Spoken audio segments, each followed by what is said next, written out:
రీజనింగ్‌లో blood relations topic అనేది మనకి competitive ఎగ్జామ్స్‌లో మోస్ట్‌లీ అడుగుతూ ఉంటారు. అందులో ఒక క్వెషన్ చూద్దాం మనము.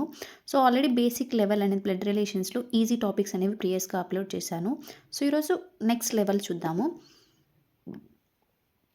Pointing to a photograph, a man said, she is a daughter of my grandfather's only sun. How is a girl related to men? So, ఇలాంటి క్వెషన్స్ ఉన్నప్పుడు డబుల్ కొటేషన్స్‌లో ఉంటది కదా! అది ఫస్ట్ తీసుకోవాలి. అది కూడా బ్యాక్ సైడ్ నుంచి తీసుకోవాలి ఈజీగా సాల్వ్ చేయడానికి. ఆఫ్ తర్వాత ఉంటుంది కదా! దాన్ని ఫస్ట్ మనం డీకోడ్ చేయాలి. My grandfather's only son అన్నాడు. మై అంటే ఇక్కడెవరు? మ్యాన్ కదా! మ్యాన్. మై గ్రాండ్ ఫాదర్ అంటే మ్యాన్ యొక్క గ్రాండ్ ఫాదర్. ఫాదర్ తర్వాత grandfather. Grandfather's only son. గ్రాండ్ ఫాదర్కి ఓన్లీ సన్ అంటే మ్యాన్ యొక్క father. She is the daughter. Next ఎవరు? డాటర్.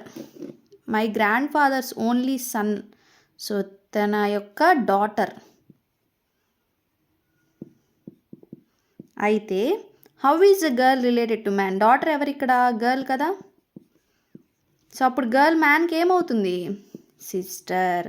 సో, మనం ఇలా ఈజీగా సాల్వ్ చేసేయచ్చు ఇలాంటి క్వశ్చన్స్ని. సో, మనం ఫస్ట్ నుంచి రాకుండా ఆఫ్ తర్వాత ఉన్నది ఫస్ట్ డీకోడ్ చేసి నెక్స్ట్ ముందుది సాల్వ్ చేస్తే ఈజీగా మనం ఆన్సర్ని ఫైండ్ అవుట్ చేయొచ్చు.